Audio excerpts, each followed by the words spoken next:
Hello and welcome to the Game Watcher review of Call of Duty Advanced Warfare with me, Michael Johnson. Call of Duty does the future, with Kevin Spacey doing his best impression of Kevin Spacey, but with a big plasticky face. I'm being a little unfair there actually.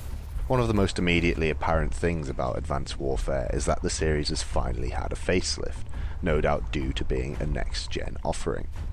Call of Duty's always been a game that almost masqueraded as a AAA title, full of spectacle, yes, but in comparison to the battlefields of the world, the actual graphics have always been a little shabby. It's looking a lot prettier now on a new engine. The downside to this is that for my slightly dated rig there was a decent amount of slowdown and a real struggle to get the game to run at a consistent FPS, but as ever your results may vary.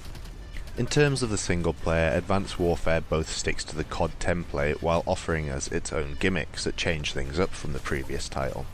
Last year's gimmick was of course infamously a dog. This year we're treated to an exosuit that allows us to double jump, cloak, grapple and do a sort of floaty thing. This is combined with a slew of futuristic grenades and even at one point an extended scene where we get to run around in a mech suit.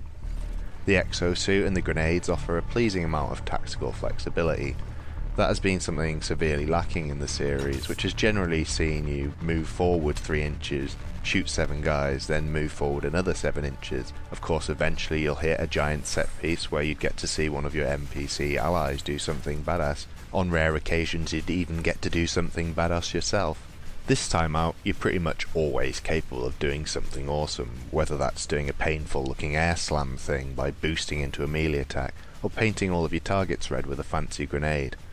As a result, the standard shooting action moments feel a lot more dynamic and a lot less like you're trying to fill some invisible kill quota before the game will allow you to progress. As has become an increasingly important feature in the series, we're often taken away from the basic shooting moments to do something with a vehicle. Advanced Warfare goes all out in this respect as we pilot cars, ship turrets, jets, tanks, mechs, jet skis and futuristic floaty bike things. Most of these sections are incredibly easy and the controls never feel like you're handling an actual vehicle, but none of them really last long enough to outstay their welcome.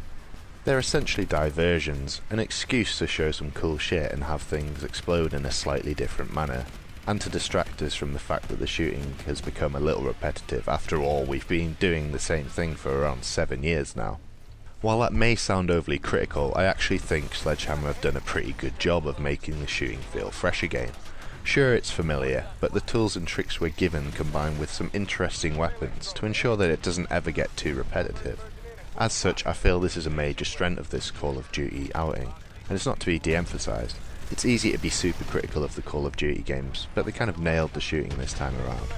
You could certainly argue that they didn't go far enough with the exosuit stuff, and sure, the idea of Titanfall style free running and wall running in a Call of Duty game would be very welcome indeed. Despite that positivity, there are certainly aspects where the game falls short. The story in particular is a big pile of balls. I'm not talking about nice balls either, they're sweaty, unpleasant balls.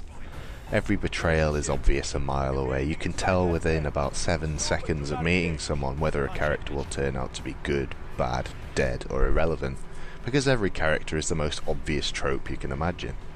I think I'd guessed the entire plot of the game by around the 3rd mission, and that's not just because I'm a genius, it's because it's incredibly obvious. It's a shame too, as there are some pretty good voice and motion capture performances. Kevin Spacey doesn't exactly stretch himself, but Kevin Spacey in full ham mode is still pretty enjoyable, while Gideon Emery, perhaps better known as Balthier from Final Fantasy XII, does a great job as your gruff, seen-it-all British ally. Finally, I'm going to briefly discuss the multiplayer. I've played around 3-4 hours and made it to about rank 20, so I can't discuss the high-end abilities, items and prestige, but I have some pretty strong opinions so far, and I kind of hate it.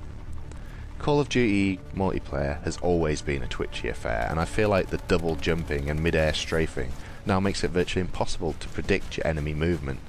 Fighting is frantic and random, and your loadout feels more important than actual skill.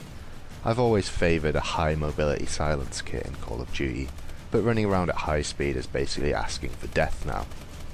The maps all feel pretty small, consequently you're never far away from spawning directly in the line of sight of an enemy, The number of times I've spawned only to instantly run around a corner into 3 enemies is sigh-inducing.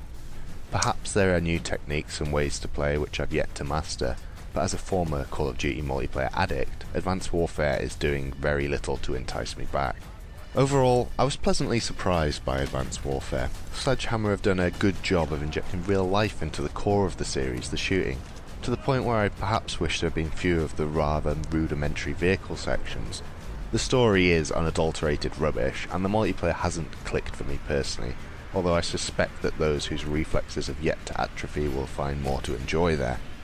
The new engine looks great, especially when it's portraying Kevin Spacey's big face. Advanced Warfare shows that you can teach an old dog new tricks, without there actually being, an actual bloody dog involved. We award it 8 out of 10.